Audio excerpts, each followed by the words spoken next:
Congress diversion politics చేస్తోందని MLA Harish Rao విమర్శలు గుప్పించారు. మేడిగడ్డలో సమస్యలుంటే పరిష్కరించాలి కానీ రాజకీయాలు చేయొద్దన్నారు. బీఆర్ఎస్ మేడిగడ్డ టూర్ వల్లే కాంగ్రెస్ పై ఒత్తిడి పెరిగిందన్నారు. ఇప్పుడు మేడిగడ్డను రిపేర్ చేస్తామని కాంగ్రెస్ ప్రకటించిందంటే ఇది బీఆర్ఎస్ సాధించిన విజయమేనన్నారు. సీఎం రేవంత్, మంత్రులు, కాంగ్రెస్ నేతలు ఎంతసేపు బీఆర్ఎస్ పై బురద జల్లేందుకు ప్రయత్నిస్తోందని మండిపడ్డారు.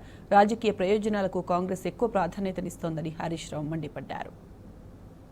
అధికారంలో ఉన్నటువంటి కాంగ్రెస్ ప్రభుత్వం ఏ రకంగా డైవర్షన్ పాలిటిక్స్ చేస్తుందో చూస్తున్నాం.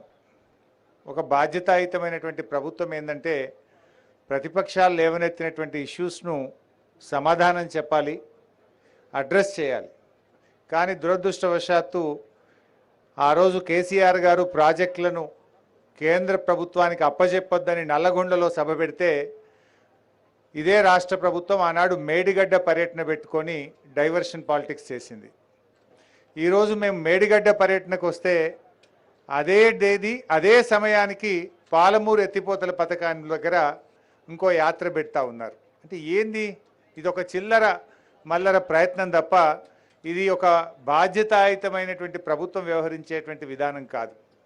అంటే ప్రతిపక్షానికి స్పేస్ లేకుండా తాము ఆక్రమించుకోవాలనే ఒక చీప్ టాక్టిక్స్, ఒక చిల్లర ప్రయత్నం తప్ప ఇందులో ఒక పైశాచిక ఆనందం తప్ప ఒక ప్రభుత్వం యొక్క విధానం కాదు, ఒక ప్రభుత్వం అవలంబించేటువంటి పద్ధతి కానే కాదని కూడా ఈరోజు చెప్పుకోక తప్పదు. ఒక రకంగా మేము విజయం సాధించామని చెప్పొచ్చు. ఆనాటి మా నల్లగొండ సభ, మా నాయకులు కేసీఆర్ గారు పెట్టిన నల్లగొండ సభ కాంగ్రెస్ ప్రభుత్వం మెడలు వంచి మేము కేఆర్ఎంబీకి ప్రాజెక్టులు అప్పజెప్పము అని అసెంబ్లీలో తీర్మానం చేయించింది నల్లగొండ యాత్ర.